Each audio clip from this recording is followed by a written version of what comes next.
राधे राधे दोस्तों। कैसे हैं आप लोग? फिर से हाजिर हूं मैं एक नए वीडियो के साथ।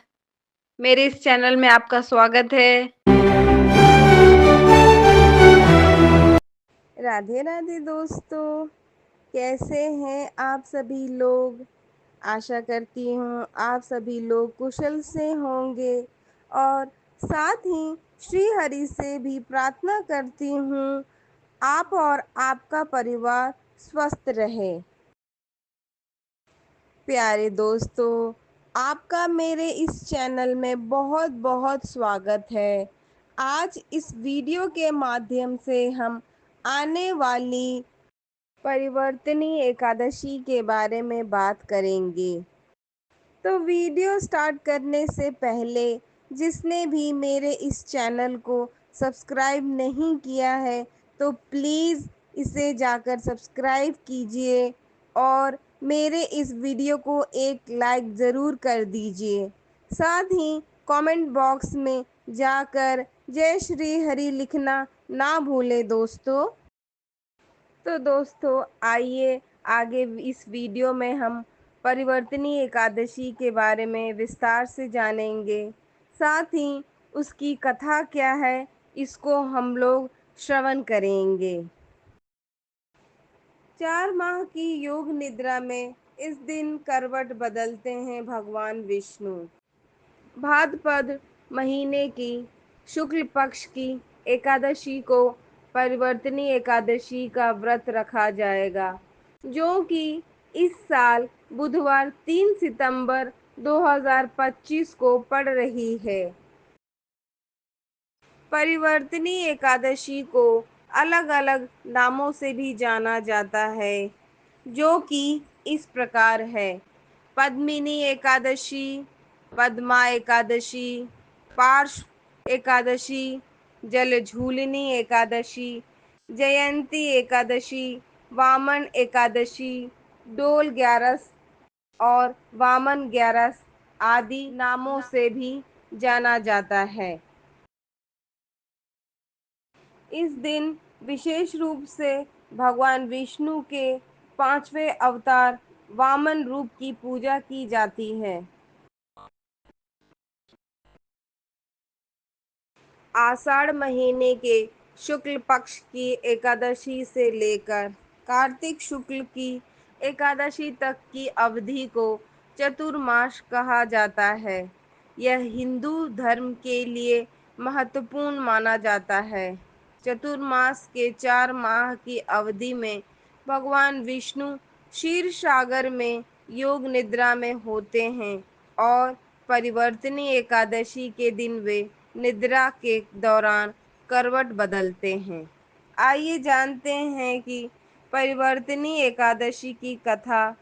इस कथा का पाठ परिवर्तनी एकादशी की पूजा में जरूर करना चाहिए।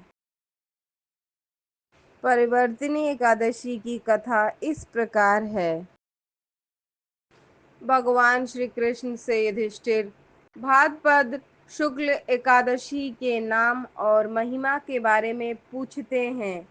तब भगवान श्री कृष्ण कहते हैं, हे युधिष्ठिर, सभी पापों का नाश करने वाली और उत्तम फल प्रदान करने वाली इस एकादशी की महिमा मैं तुम्हें बताता हूँ। ध्यान से सुनो। जो व्यक्ति इस एकादशी पर मेरे वामन रूप की पूजा करता है, उससे तीनों लोक पूज्य होते हैं और अंत में उसे मोक्ष की प्राप्ति होती है। जो लोग कमल नयन भगवान का कमल से पूजा करते हैं, वे भगवान को अपने समीप पाते हैं। जिसमें भाद्रपद शुक्ल की एकादशी का पूजन और व्रत कर लिया, समझो उसने तीनों लोकों का पूजन कर लिया। इसीलिए इस एकादशी का व्रत अवश्य करना चाहिए। इस दिन श्री हरि चतुर्मास के दौरान करवट भी लेते हैं, जिसके कारण इसे परिवर्तनी एकादशी कहा जाता है। युधिष्ठिर कहते हैं, हे प्रभु, मुझे यह संदेह हो रहा है कि सोते हुए आप किस प्रकार करवट लेते हैं। आपने किस तरह से राजा बलि को बांधा और वामन अवतार लेकर क्या-क्या लीलाएं की। इस व्रत की विधि क्या है, कृपया मुझे बताएं। श्री कृष्ण ने कहा, हे राजन, त्रेता युग में बलि नामक एक दैत्य था जो मेरा परम भक्त था। मेरी पूजा करने के साथ ही वह दान पुण्य के काम भी करता था। ब्राह्मणों की पूजा और यज्ञ आयोजन भी करता था। लेकिन एक बार उसने द्वेष के कारण इंद्रलोक को जीत लिया, जिसके बाद सभी देवतागण परेशान हो गए और मेरे पास आए। बृहस्पति, इंद्र, सभी देवता मेरे पास आकर वेद मंत्रों द्वारा मेरी स्तुति करने लगे। तब अंततः मैंने निद्रा अवस्था में करवट ली और देवताओं को सब कुछ ठीक करने का आश्वासन दिया। मैंने वामन अवतार लिया, जो कि मेरा 5वां अवतार है। वामन रूप में मैं बलि के पास गया, उससे दान में 3 पग भूमि मांग ली। बलि ने मुझे 3 पग भूमि देने का वचन दिया। तब मैंने अपना आकार बढ़ा लिया। मैंने एक पग में पृथ्वी और दूसरे पग में स्वर्गलोक नाप लिया।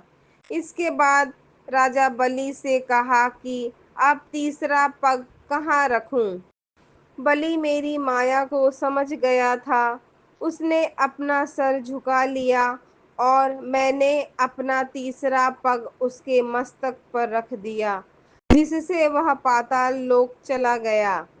वह मेरा परम भक्त था, इसलिए मैंने उसे पाताल लोक का राजा बना दिया।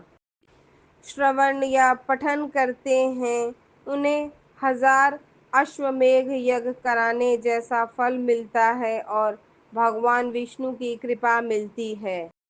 उसकी विनम्रता और भक्ति भाव को देखकर मैंने उसे वचन दिया कि मैं सदैव तुम्हारे निकट रहूंगा।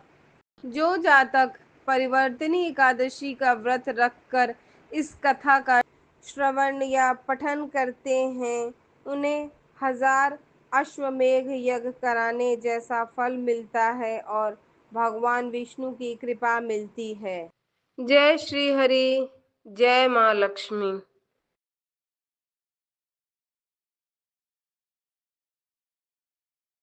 चैनल पे लाइक कीजिए, कमेंट कीजिए, ज़्यादा से ज़्यादा चैनल को सब्सक्राइब कीजिए, ज़्यादा से ज़्यादा इसको शेयर कीजिए। राधे राधे।